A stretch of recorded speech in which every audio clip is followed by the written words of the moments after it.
Hi. So Vaadin 10 is finally out. Really? Yeah, really. So we decided to make a small webinar from here, from our California office. My name is Joonas Lehtinen. I'm the founder of Vaadin. And I'm Marcus. I'm our lead developer advocate. So today we decided to have a slightly different webinar from our normal format. So we'll be talking pretty casually. We'll be showing you some of the interesting things that we find that we have in Vaadin 10. And there's even going to be some live coding, I've heard. I'm not sure about that. So basically we are lazy. We didn't do any slides for this one. That said, if you have questions during the webinar, please post them in our YouTube if you're looking at it from there, or in our forums, and we'll try to answer those towards the end of this webinar. Yeah, harder the questions, more Marcus will be answering them, less me. Sounds like a really great plan. Yeah. So I think we should probably start a little bit about the backgrounds on why Vaadin exists in the first place and what is kind of the big deal with Vaadin 10. Why did we skip a version number? Why is it that big? Yeah, I guess that's the correct place to start. So back in the year 2000, we already were thinking about how to connect Java and web together. And that was the starting point for Vaadin, so it's 18 years already. And I guess there are two main things. So we wanted to make it super easy for developers to build web apps in Java, but that's not the end cause. The end cause is making it great for the end user so that they can use it, and really kind of truly believe that if we make it easy for developers, then they have more time to focus on the user experience.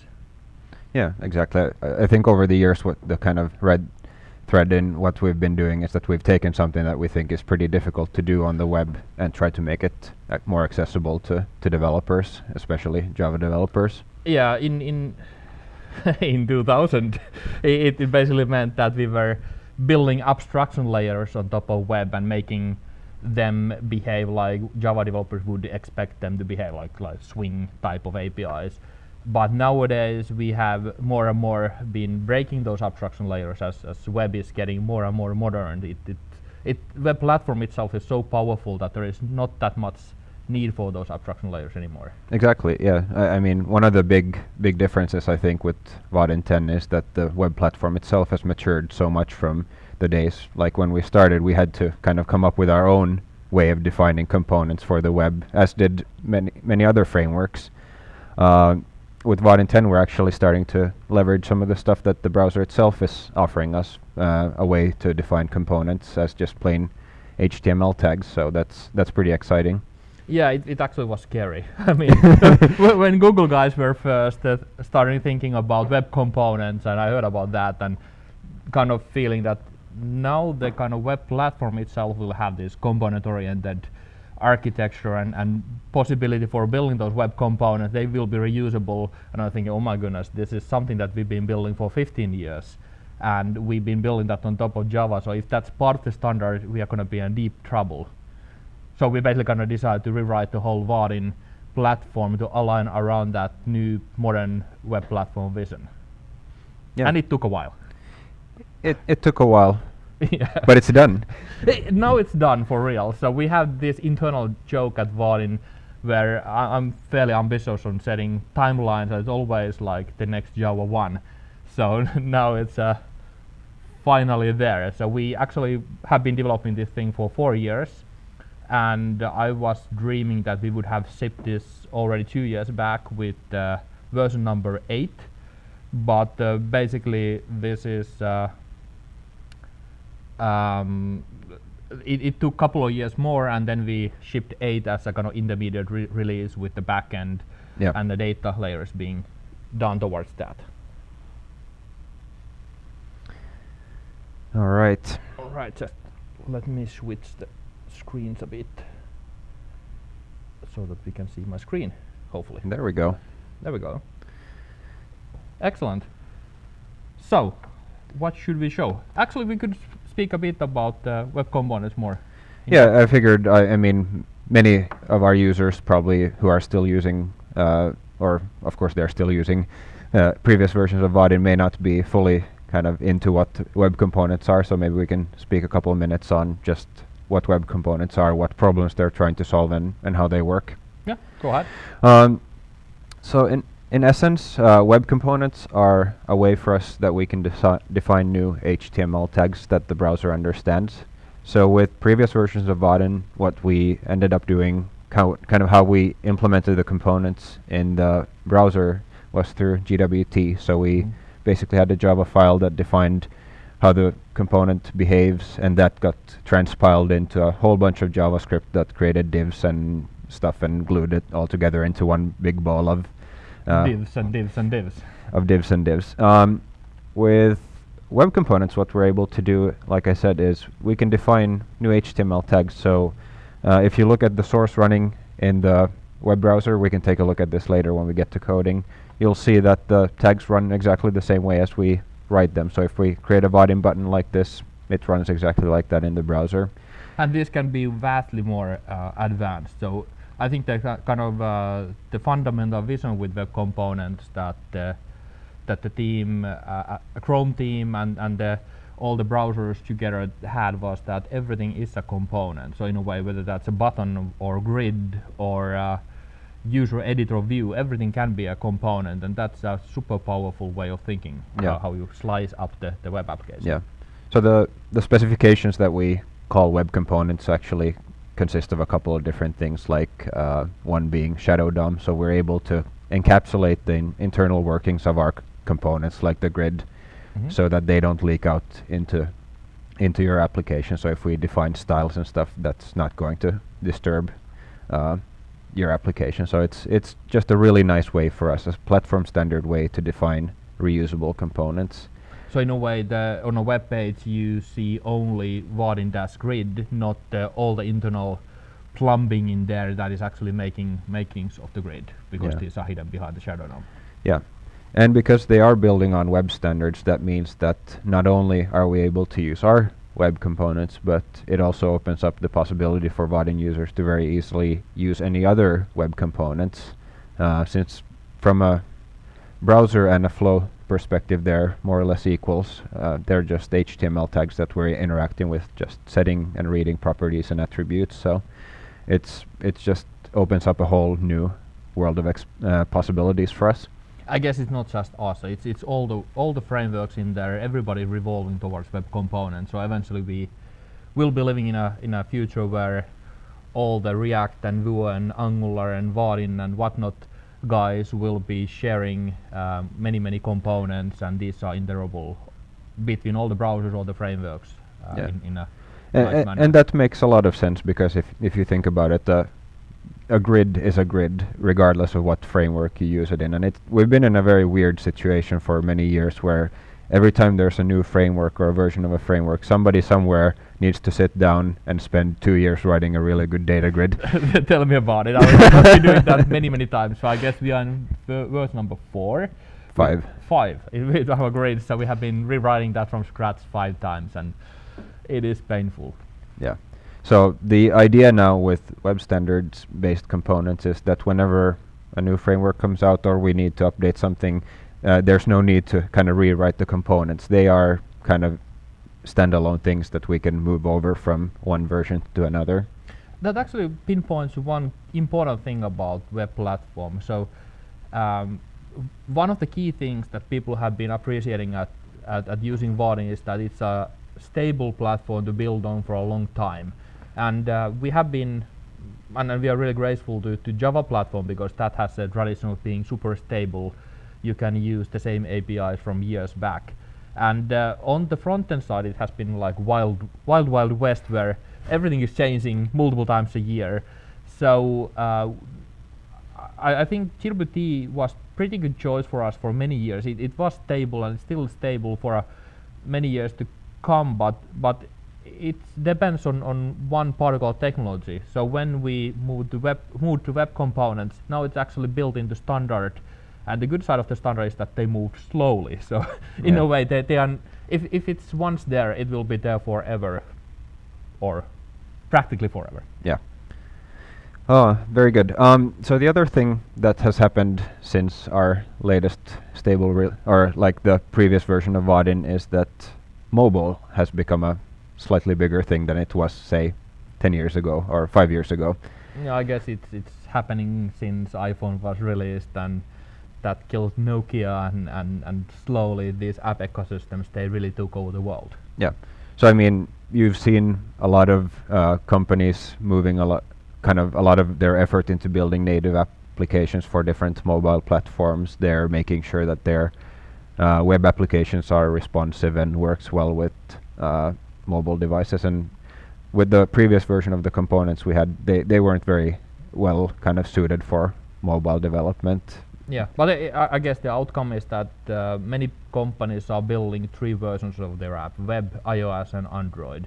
And that's of course a huge hassle to maintain 3 completely separate versions of that. So that's another thing we wanted to really tackle with Vaadin 10. One is, like we said, we built a new set of components using the web component standards. While we were building those, we paid really a lot of attention to making sure that they're mobile first designed, so they're very easy to use with your finger on a touch device, for instance. They respond to different viewport sizes automatically and just deliver a really nice user experience. The other kind of exciting new technology that we've been working with is called progressive web applications. You want to give just a very high-level overview of what progressive web apps are? Yeah, I think this is a really fundamental change for the whole web, and especially all the business-oriented applications, as the status quo where companies would have been building 3 different platforms. The only reason to do that is that the web user experience hasn't been as good as the native user experience on mobile devices. And there are a couple of reasons. So first of, just the kind of speed, how fast those apps start, whether they work offline, whether they get push messages. There are kind of many kind of small reasons. And progressive web applications, as an idea, is that you take a web page and then you progressively turn that into a native looking or native feeling applications with the same capabilities. Yeah. And this is an idea that came, I guess, out of the Chrome team and then was expanded to Android team. So Google had a full progressive web app support in Android in production handsets in over a year back already. And much more, over a year. Yep. Yeah, and now Microsoft has been kind of fully committed into that as well, and it's on the latest Windows release. The progressive web apps are treated pretty much like native applications, and Apple is on board as well. So the fundamental standard behind progressive web apps are in iOS already. Yeah. So this is kind of changes the game altogether. At least I'm believing that there is no need for native apps in business app space in a couple of years at all. Yeah, I mean, what they really do is they take the web apps and give us a much tighter integration with whatever device or platform we are on. So we get a much more kind of faster and more reliable user experience, and also it's much more engaging because we can reach out to users with things like push messages and just kind of have the application much closer to them because they can install it on their device instead of having to type in a URL every time they go there. So, but on the other hand, this is just kind of catching up with the native, where web has been ahead of native for a long time. Is the distribution mechanism is vastly better. You just tap an URL and you are there, and you already have the full experience. You don't have to go to app stores and install anything and so forth.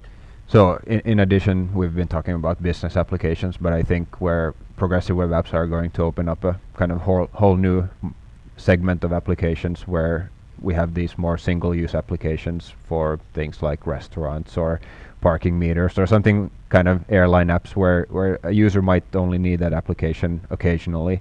And with the current kind of friction of installing an application and accepting permissions and everything, is kind of a lot of work to do up front before you can even try if the application is what you want. With progressive web apps, you can just use the application immediately and then decide later on if you want to install it on your device. So simply, it's like better user experience because you have to do less as a user. It's better developer experience because you only have to write the app once. That's cool. I'm lazy. I'm down with that. All right. So should we jump over to talking a little bit about what's new in Vaadin 10? It's kind of simple story. Everything is new in Vaadin 10. So one of the things I noticed is that before we've been talking about the Vaadin framework, and now we're talking about Vaadin being a platform. Do you want to open up that a little bit? Yeah, I guess I'm I'm the one to blame. This is more of play with words. So Vaadin framework was basically GWT-based components plus communication between Java and web, and we kind of realized that these are two different things. So we split this up in the latest Vaadin release. So we now have components and we have this communication mechanism called flow. But we thought that it's kind of silly to have rest of the stuff separately. So we also added tooling in there. Now Designer and Test Bench are part of the platform, and also started building what we call starters. So easy way to get started up with Vaadin. So different starting points where you can just click and get started with your application. Yeah. I mean, I guess the TLDR is that you're still gonna be a Vaadin developer.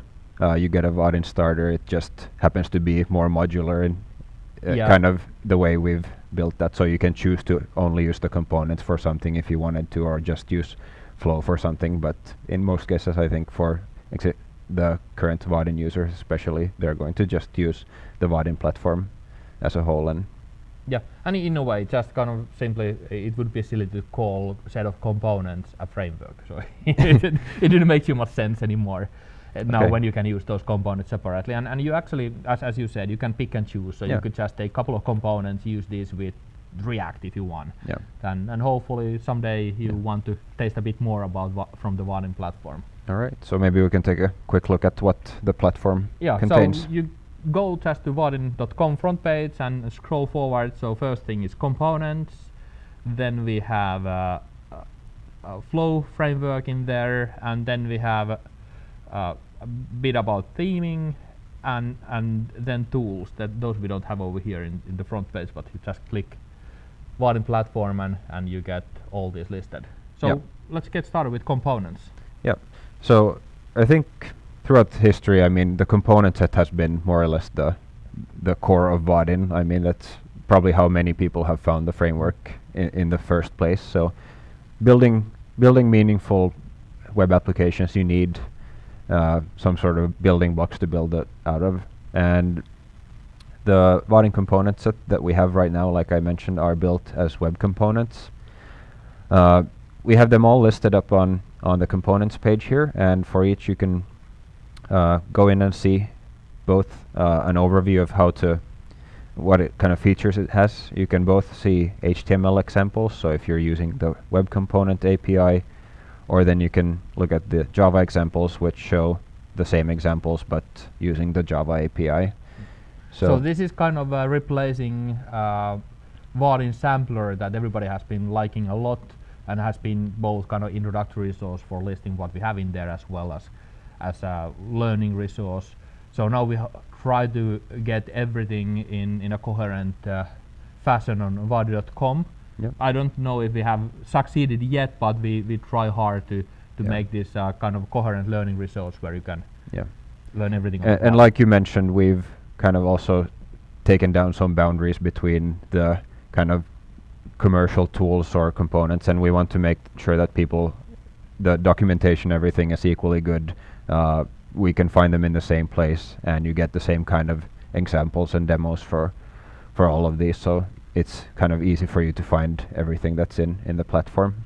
Yeah, we kind of noticed over the time that it's less important people what things cost. They care more about features, and it would be silly to have like big separation between by pricing on the website. So if you're interested in pricing, just click about pricing, click the pricing link on the top of the page, and you see about the pricing. But more or less we still are where we were. So you can build full applications for free, and then we have added value for people who want to speed up their development. Yeah, I mean, it's kind of good to point out still that the core set of components, kind of everything you need for most applications, is still Apache licensed open source. That doesn't change at all. The whole core of Vaadin is. Yeah, and like you can see here, they're very kind of clearly marked out which ones are commercial and which ones aren't, so you're not going to kind of accidentally stumble upon something. Yeah. Another pretty cool thing I think with the new version of Vaadin is the theming capabilities that we built in. Yeah. So let's take a look at that. Do you want to show that through example? I have one application running over here. Yeah, let's do that. So I think it was in localhost 8080. So this is a bakery starter application that you can basically build with the one click of a button from Vaadin starters page. So just use this to show theming a bit. So this is a full-fledged Vaadin application, everything including deployment, databases, UI, use of different charting components and so forth. So maybe in this context, what would a good screen? Do you want to see some form or is this I think this is good. I mean, the idea with this application is just to show all the components we have in kind of a natural setting, so you can see the type of applications people are normally building. So you can see forms, you can see the dialogues, you can see lists and grids and stuff. Just gives much more context than just like standalone. So in the past we had this SaaS-based theming system that was super powerful, Vaadin Valo, where you could change a couple of parameters. And now we dropped SaaS as Vaadin, as the CSS standards themselves, they have grown up a lot, and now we can actually parameterize things directly in the standard CSS. So here I did a So what did you do over there? very small change here. I added a theme attribute and defined dark. So for all the components we have in the set, they come with both a dark and a light variant of this Lumo theme. So by just defining the dark attribute here, you can see that it actually affected all of these components. So that's pretty cool. And just to point the obvious thing, you didn't compile anything. You even don't have access to the application itself. It's just a running application. Yeah, on the web. and actually here in the Chrome inspector, you can see all the different kind of variables that Lumo exposes. So I could go in and change these. I need to apologize to our designer Joni. Sorry about the following. You can close your eyes for a second. But say if I wanted to get a little kind of more pink-ish UI, that looks pretty. That's cool. That's what Päivi for our VP of. Actually, I think Joni made a fire department theme earlier. Maybe we could try to recreate that. Let's not tease those guys. Could you do something else than just the colors? Yeah. So let's see if something like border radius. That's pretty kind of common. Some companies like a rounder theme. Some people like a flatter theme. So let's make this like 2 EM. Everything looks kind of round. That's actually pretty cool. It's quite bad. Okay, let's.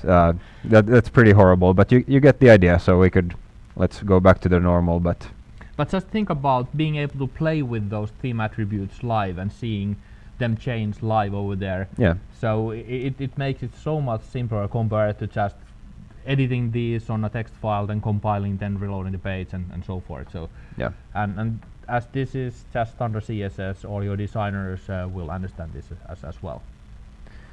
Very cool. Should we take a look at Flow and the Java API? Just a couple of highlights of the different features in there. I think you have your IntelliJ up and running. I do. So so let's see how this goes. I haven't been coding for a while, and I promise I haven't committed any code to the product this time. So that's probably the reason why it took so long. Great. No, it would have taken the double amount of time if I had been part of the development team.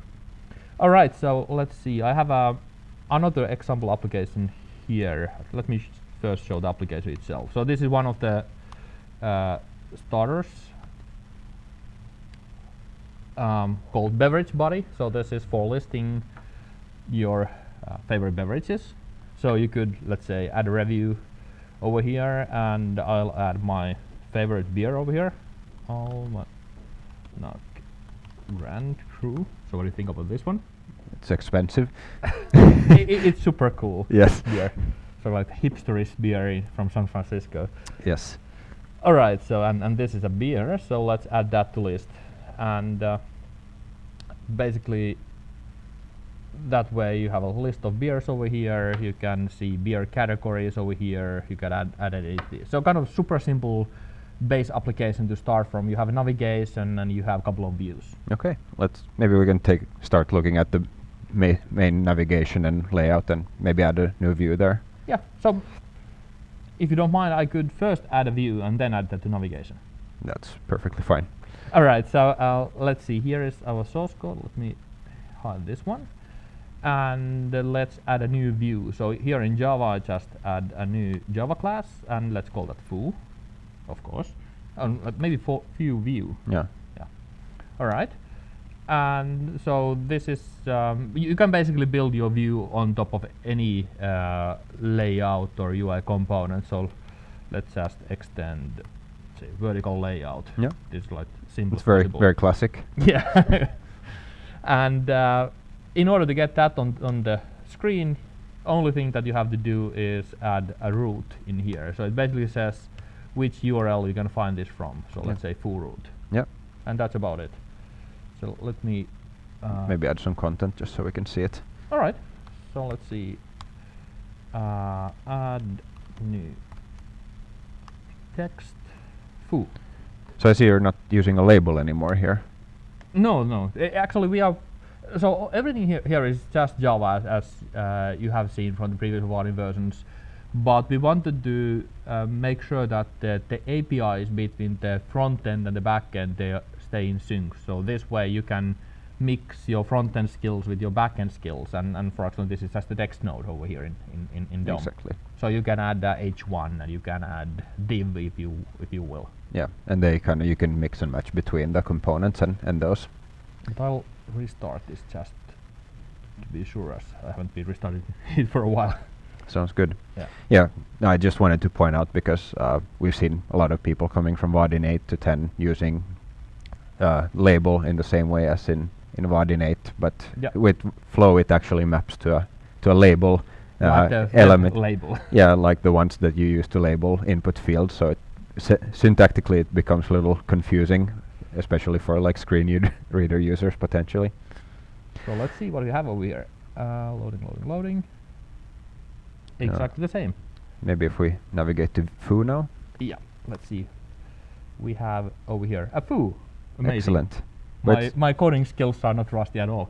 But now it's completely like it replaced everything. Can we somehow make it just show up in the lower part under the navigation? Yeah. So one of the kind of concepts with the new router in here is that we are able to use a wrapping layout. So for example, in our case, we have this main layout over here that basically just shows the top part of the screen, so the title and the buttons. And we can connect this to any layout. So let's see if I'll zoom in a bit. For this router, we could just say layout equals main layout, and this should go and wrap this with main layout. Let's see if it worked. So reloading, and now we have this navigation bar over here and foo. Nice. But maybe we should add that to navigation bar as Yeah. well, just for the completeness. So let's see where we have it. We have it over here. So this is we are using concept called router links. So these are like web links, but they are handled by Vaadin router in a kind of single page fashion. So there is no page reload at all. Yeah. So we could maybe just add one of these over here. So let's say foo, and it would link to our foo view. Yep. So it gets the route information from there. Yeah, I could actually just do it like this and tell the text over here, but what it would do is just add a full text in here. It wouldn't be nice looking at all. So instead of that, let's add an icon and everything over here. So we could use Vaadin icons package and have one of the icons in there. Yep. Text should be Foo. and that's about it. And we should probably add it over here as well. Yeah. So here we're actually adding to a div instead of a layout, but the API is the same. Yeah, but I guess div is the most lightweight layout ever. Yeah, but we didn't really have access to that before. Or it was called CSS layout, I guess, before. Yeah, one of the things in Vaadin 10 and Vaadin Flow specifically is that it's super easy to go under the abstraction. So you can access all of the DOM from Java directly. You can wire up event listeners to web, and that makes it super powerful. Yeah. Let's see, we reload this one. Ooh. Not exactly as I expected. What did I do wrong? Oh, yeah, I made a bit of a mistake. So here, let's see. Let's try again. Your copy-paste skills are not Yeah. not that great. So now we have the full-fledged navigation over here, and we can go between the views. And one of the things I wanted to highlight with the router link too is that it knows when it's active, so you can see that it's reflecting the active state also on the foo when we navigate there. So that's one of the things. Yeah. So that's pretty handy. That is handy. So kind of building a new menu out of this is easy. I guess one of the things that we've been hearing from people who are looking at the new Vaadin 10 starters is that, hey, do I need to use HTML and JavaScript now to build stuff? And I think that might be just a kind of because we happen to want or we wanted to show how to build a template with the starters, but maybe it would be good to show just how to build a simple grid with Java, just to show that the API is really stay the same. It's not actually the same. It's much better now. Okay, well, fair enough. Fair enough.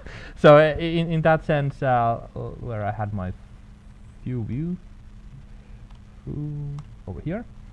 So let's add a grid over here. So if we just add a grid, we have a bunch of reviews in here. So we could have a grid filled with reviews.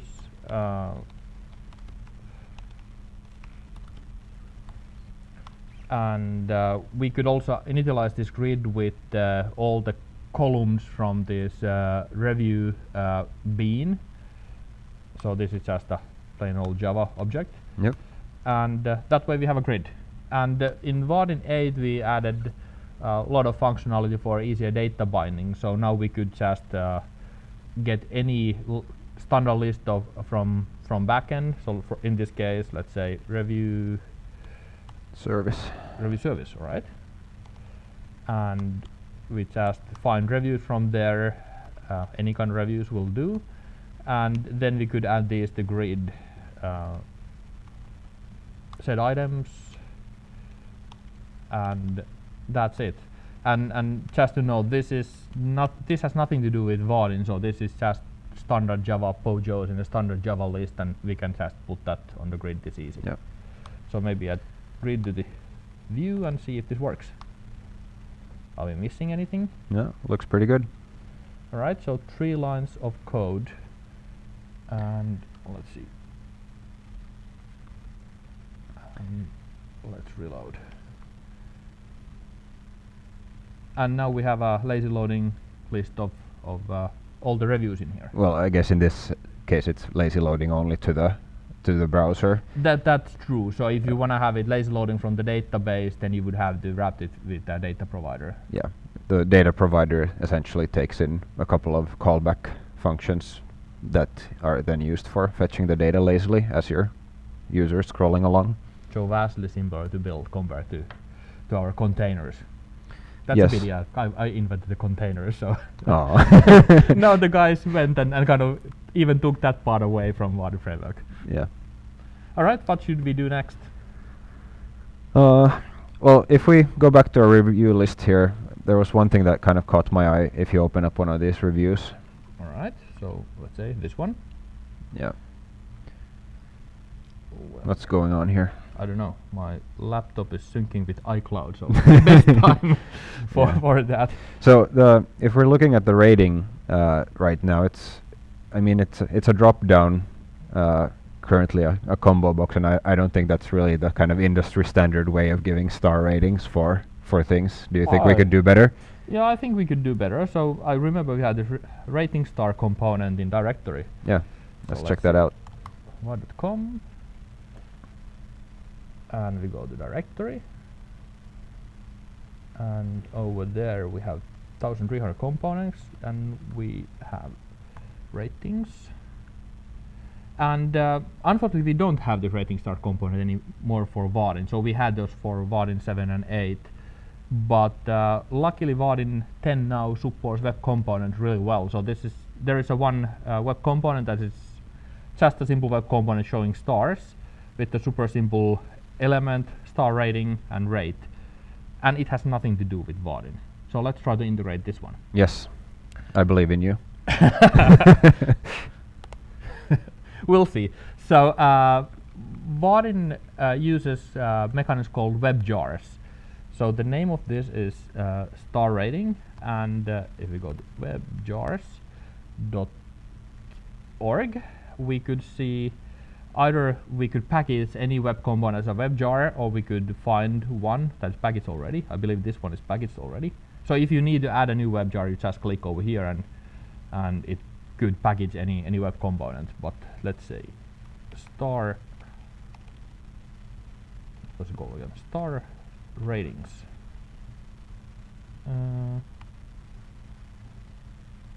Over here.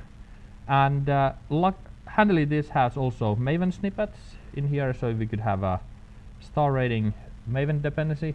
Yep. Copy that, go back to our IntelliJ and find our POM file, and then just add this to our dependencies. Where do you have it? Over there, like this. And now Maven is loading this web jar out of the webjars.org and integrating that with our project. Okay. Seems to be done. Yeah, it seems to be done. So that's done, right? Now we have to actually then build a Vaadin component out of this. Yeah. I remember in the past creating a new kind of component integration for Vaadin wasn't necessarily the easiest task in the world. No, I mean for Vaadin 4, it was super hard. Nobody outside our own core team could do it. And then we integrated JWT and we made it possible, but I guess we can make it vastly simpler. So in this case, this stars, this is a field component. We would have to, I guess, implement a lot of plumbing to get this work as a field. Yeah, I mean, of course we want to bind it in with the data binding and everything, so. So let's see, let's take a new component, that's just a Java class, and that's star rating. Rating. Yes. Going good. And for that, in order to build a web component, we could first off see what kind of component we are building. So in this case, we build abstract single property field. So this is a handy method for making all the plumbing for using this in forms. Yeah. You just need to tell what type of data we're binding. Yeah, it's a star rating. So yes. And the type of data would be integer, yep. Right? Yeah, we're only dealing with full stars here. From 0 to 5. And to make this a web component, we would have to declare the tag that we are using. So that would be, was it star rating? Yep. Rating. Yep. And also load this web component. So we just use standard HTML import over here and load it like, where is it coming from? Bower underscore components. That's true. So if you're unsure on where it's loading, you're going to actually go and look inside the jar file and see. Yeah. This is really well documented in our documentation too, so you can see it from there. Yeah, so just Google for web jars and Vaadin and you land on this. Yeah, so essentially what this is doing is it's loading the HTML file, which is the tag definition, and then this @tag annotation just tells Flow that when we create a new star rating object, it should create a star rating tag name for that. Yeah, and we need a constructor over here, so it's just use. Actually, we need only a default constructor in here.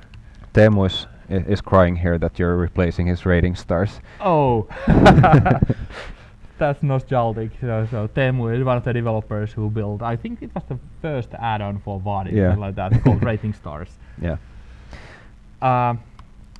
So default value could be 0 stars, and then we have we could have accept nulls as well. Yeah. So can you just show back to the directory where this rate comes from? Yeah, so let's see where we have the directory. We have it over here. So here we have the star ratings, and there is one attribute called rate, and that's it. So I actually kind of binds that to this rate attribute and does all the plumbing and communications and everything to be able to for you to use this kind of web component in your form. All right, let's do it. So let's see. So we need to find the review editor. So it's over here.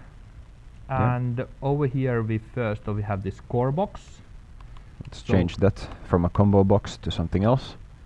Yeah, star rating, we just created this one, and it's a new star rating.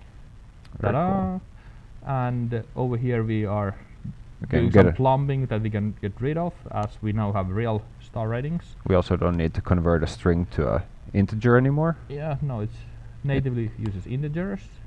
And I guess this is pretty much it. Yeah, let's save and run this. Fingers crossed. Wait, I think I had to restart it. Yeah. Some changes this is the a JRebel doesn't understand. Yeah, this is a weird JRebel bug that we've run into a couple of times. Yeah. All right. So while team, take a note and please fix this one. So while that's running, maybe we can answer a couple of questions here. All right, what do you have over there? Paolo was asking if we can put the menu on the left side. Yes, you can. Yeah, so that's this is just happens to be on the top in this demo, but you have full flexibility on where you can put that. Also, what we are doing right now is team is building something called app layout, where it gives you kind of fully responsive layouts that automatically moves the menu to left side and the top and works on mobile. It's not out yet, but it should be out. All right, looks like we're up and running here. Yeah, let's see how this works, or does it work? It works amazingly, I'm guessing. Yeah. You have still some trust in me. Let's see. We'll edit this one, and we should wait for your computer. Yeah. Should I get a new one? So now we have rating stars, and it shows 5 stars. Can we change it? Yeah. And save it? We can save it. Data binding work? Let's see. Let's come back here, and yeah, it's saved. Nice. So it's kind of full-fledged field component now. So that's what, like 4 lines of code? Let me count. It wasn't too many. So let's see. Star rating. I don't know. 1 line of code. I don't know how to count those annotations. Yeah. No, I mean that sounds pretty good.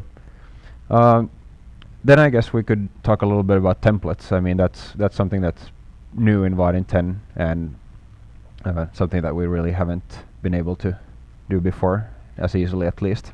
Yeah, templates is a super powerful thing that we have been envious for a long time for a framework like Angular, where you could write things in HTML and bind these to data models. But one of the kind of, I would say, main pain points in Vaadin frameworks have been that the workflow between design team and the development team sometimes bumps to challenge where the designers would like to write the whole layout and basically ask the development team to kind of bind that to the rest of the application. And this has been way too hard in Vaadin. And I mean, this is, just to kind of clarify, this is something that we support in addition to the Java API. So if you're perfectly happy working with the Java API, you can continue working with that. But for what at least personally, I think that this is a really good addition, because for some things like defining layouts, declarative way might be easier. But then again, building something like a highly dynamic form, the Java API really shines. So now you have kind of more flexibility in how you can build. And it's your choice. So you already saw the Java side, how to build things in Java. So let's take a look of how templating works. And in this application example, we have, let's see, this view over here. This is a template, and kind of building something like that in Vaadin 8 would require you to pretty much build custom widgets for it. So in here, this part we basically got from our designer. Everything starting from this line up and everything below. So let's take a look of the how the template looks like. I'll actually show that. Maybe you can code. minimize this a little bit. Maybe we could minimize many of the parts. Alright, so let's zoom in a bit. So this is a standard Polymer template. It says DOM module. It kind of defines which components it uses, and there's a lot of styling. I don't go in there, so you can add any CSS in here, and then it says HTML. But as you can see, we can use Vaadin components like Vaadin text field over here, like any other custom elements. And What if I want to get kind of hold of the value from Java for that text field? yeah, so in for this text field, the ID is searched, so there is nothing to do on this side. This is exactly as it came from the designer. Yep. And if you go to Java side, what you do in here for this, zoom in a little bit. yeah, I'll zoom in a bit. So here is this text field, and you just add annotation, ID, and they kind of map together. So after that, you have full Java API for that field. That's pretty cool. So let's see what else do we have over here. So going forward a bit, over here we have, you see that there is possible to put a bit of logic in here, like if the whole list is empty, it shows nothing, no beverages over here. If you have a list of reviews in there, then it uses DOM repeat to make a kind of list of things. Yep. And this list of things, it comes from reviews. So this is a list that actually comes from the server-side Java. So that is defined here as, where do you have it? Over there. So review model. So basically each of these templates, they have a shared model between server-side and client-side that is automatically kept in sync. And you just say that I want to be able to set reviews as a list of reviews, and Vaadin Flow makes all the rest for this. So automatically sends this reviews list, generates the object from this interface and so forth. Yeah. And here I guess you've done some kind of custom encoding of some data. Yeah, it's not me, but the development team did. So you can kind of customize how these look on the screen. Yeah, and also you can kind of exclude some parts of the Of list if you want to. Like if you have a very big data model and this particular view only needs a couple of the kind of fields. There was also one really cool feature in here. So if you see there is edit button after each row. So this edit button is here. It's just a Vaadin button with event handler called onClick. Mm-hmm. But there is no implementation for this event handler at all. So you can just bind that to server-side Java just by declaring an event handler and name it with the same name, and then you get even linked to strongly typed review object that you can use from that event handler. So it's super handy. So what kind of sorcery is this? I guess this is originated from the Hummingbird project, where the team did a lot of sorcery for. Yeah, I mean this is really cool. I mean, doing something like that previously would have been pretty difficult. Mapping kind of a click handler on the client side directly to a Java. Yeah, method. and I mean it's mostly about making the design and development teams work together. So we have had a couple of projects now where our design team and our development team, they have been working together in customer projects, and it has been working brilliantly for the workflow. So the designers, they just build how the UI looks, discuss with the customer, shows that hey, this is what we are aiming for. They basically build this Polymer template, and then the development team can just wire it up with from Java and kind of continue in Java for the rest of the application. Speaking of designers, maybe we could take a look at some new features in the designer tool. Yeah, so let's see, we can open up this one from here, and let's go to design mode. So now we have the same view over here in designer. It shows these data bindings here in a bit funny way, just to be able to kind of show all those DOM ifs and DOM repeats what they contain. And the cool thing here is that now this automatically recognizes all your compositions in your application and new components, like this star rating component we just imported. So we can actually take this one and put that into our design like this. Yeah. And we should be good to go. So let's see. Just see where is our application. Reload this one. Oh, sorry, not over here. Do we have to save this first? It shows in preview, all right. Yeah. And oh, I forgot to reload this one. Yeah. Risto's probably cringing in his chair right now. Ah, looks like we would have to actually reload the application. Yeah. So JRebel is not picking up all the changes. All right. that gives us a chance to answer some more questions. Yeah. Can you talk a little bit about navigation in Vaadin 10? In Vaadin 8, it needed a Navigator instance and implementing the view interface. How does it work now? So yeah, first of all, you don't need the view instance. You just annotate any component with the route annotation to make it eligible for navigation. And then, like you showed, those router links. So essentially just anchor tags that are a little bit special that do the navigation. So I think navigation has become much more easier to handle, and also it's much more flexible since you can have these nested routes now. Yeah, I didn't get it to work, but I'll leave it be over there and not debug what was the problem with this.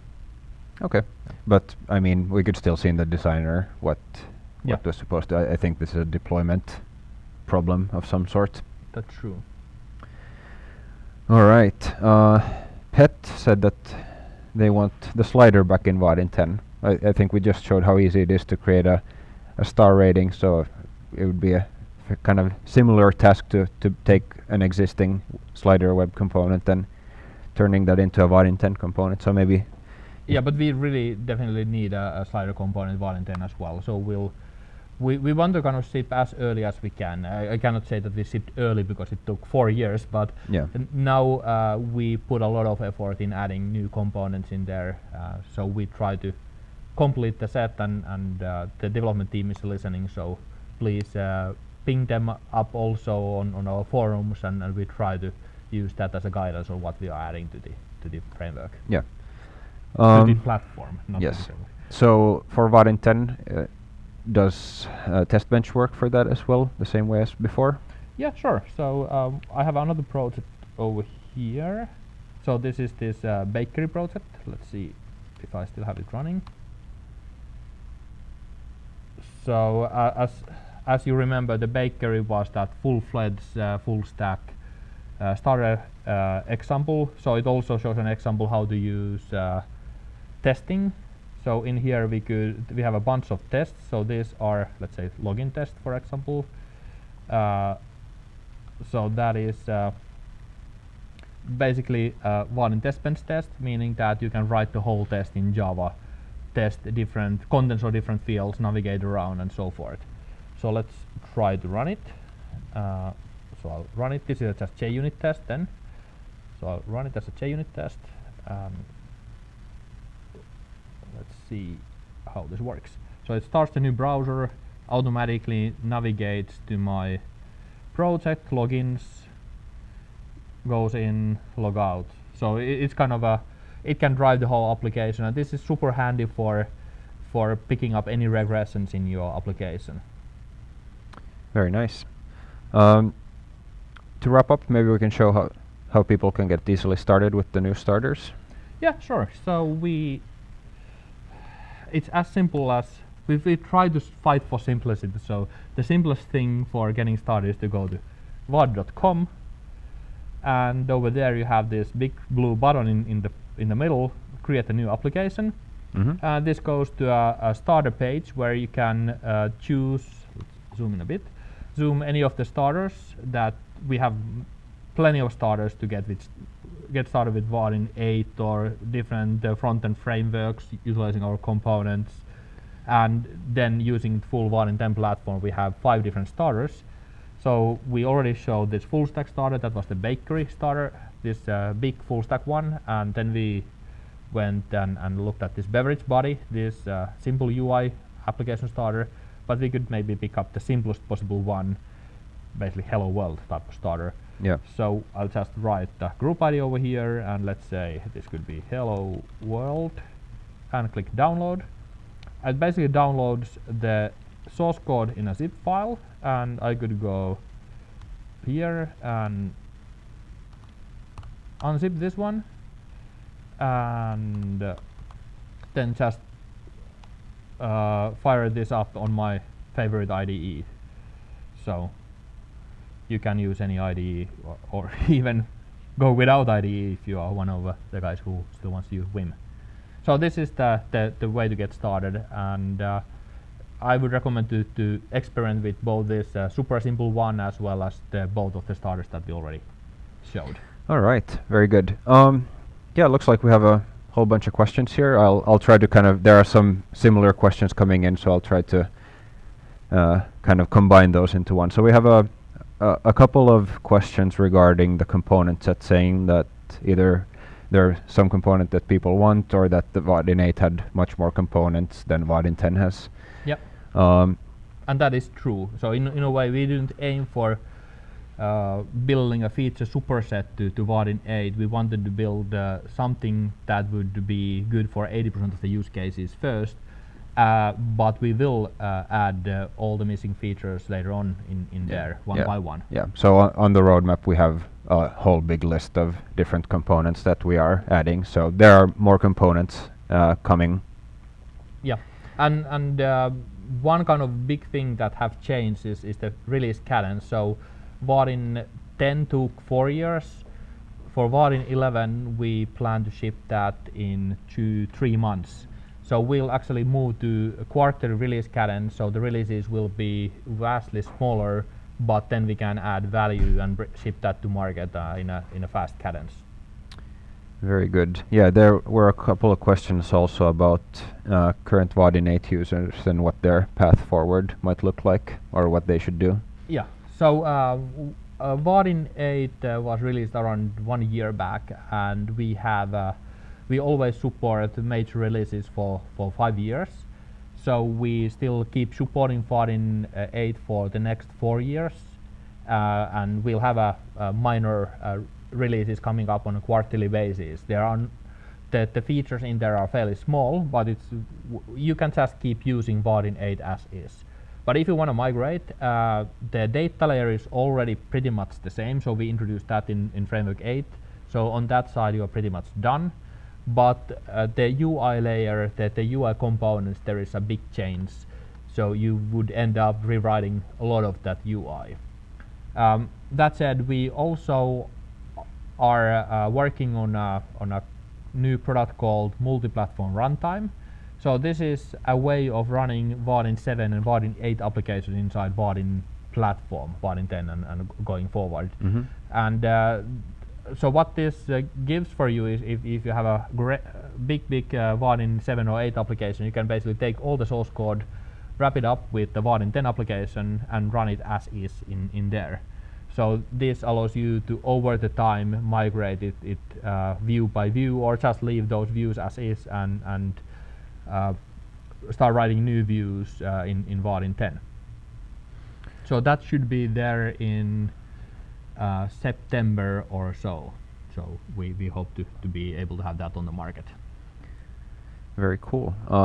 Here's another one that I can take. This is from George Soler, our good friend from a long time. So we the question is on WebSocket push service and if it works for Vaadin 10. We also had a similar kind of topic on how to manage multi-threading. So I can take these. So yeah, with Vaadin 10 we still have support for WebSockets, the same @push annotation as you've been using before, that works with Vaadin 10, and the way you handle updates from separate threads is still the same. So the UI class has a access helper which takes a runnable where you can then run your code in a way that Vaadin kind of picks up the change and pushes all the stuff over to the client.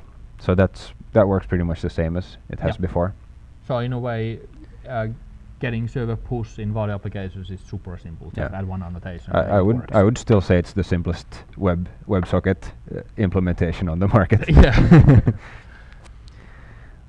All right. What else do we have over there? We had a question on recommended project architectures. Do you want that's a kind of long time question that have been lingering in the Vaadin community. What's the best way of structuring your application? And the people have been using MVP architecture for some applications. What we recommend is component-oriented architecture, where you basically slice your application to components. There is a good blog post about it, so if you just Google for Vaadin and MVP. Maybe we can add that in the show notes. Yeah, we could add that to the show notes. It basically kind of shows in which cases you start to want to kind of slice those components to MVP-like architecture, and this is pretty much the same in Vaadin 8 and Vaadin 7 and Vaadin 10, so no changes in there. Yeah, I guess the only difference is that with the templates now you have perhaps some additional kind of ways you could construct a component if you wanted to, but yeah, this gives a really kind of a nice way of decoupling your layout from your implementation, so kind of really natural way of doing that. All right, that's most of the questions. One thing that I wanted to kind of discuss before we close is what's next up for Vaadin. Do you want to show some, kind of give a little bit of sneak peeks? I don't have anything to show in here, but during the 4 years we have been accumulating like really long list of ideas, and we have been internally kind of frustrated that we haven't been able to start working on these because we wanted to do perfect Vaadin 10 first. But some of the things that we are working, or kind of most of the things that we are working on, they are revolving around progressive web applications. We want to be absolutely the best way of building the progressive web applications for teams who are using Java. So this is kind of guiding light in there, and some of the things we have been experimenting and hope to bring on the market. I don't give any promises on the timelines. Is better helpers for offline support, so how you synchronize data between server and the client, all the sharding and merging stuff. Also make it possible to build stateless applications, or extend your applications to be stateless on parts where that's possible. Yeah, I guess that goes kind of hand in hand with offline a little bit. Kind of. And also we are really excited about the real-time collaboration tooling on the market, like Google Docs and so forth. We believe that many businesses, they want to build more and more applications where people can collaborate real time, and we want to, in addition to this kind of low-level plumbing with server push, we want to add also higher level components that make it super easy for you to build collaborative applications. Yeah. And of course we'll build tons and tons of new components. So now we have been mostly kind of focusing on the platform itself. Now when that's done, we can build on top of it, and next up we have a long list of components that we are adding. Yeah. So really, please give Vaadin 10 a try. We're very interested to hear your thoughts about it. Also, if you do run into any issues, please file those on GitHub just so we can take care of those as fast as possible. Also, chat with us on our forums and on Gitter. And on Twitter as well. You can see our Twitter handles on the screen below. So just tweet tough questions to Marcus. Yes. And easy ones for me. Exactly. And then we're also doing a Vaadin 10 roadshow, so we're going around to a lot of Java user groups around the world. There's a page on our site listing all of the ones, and we're constantly adding to that list. So if you want to come and see us live and see a different live coding demo than we did today, it'd be really great to see you there. So you had a kind of really interesting list of technologies you are showing on some of those. Well, that's going to be Spring Boot and Project Reactor and Vaadin 10 yeah, demo. Kind of building those together, and actually those are really cool fit together with Vaadin 10. All right, that's it. That's it. Thank you so much. Vaadin 10 is out. Go try it. All right. Finally, it's out. All right. Thanks, guys. Thank you. Thank you, everyone. Bye.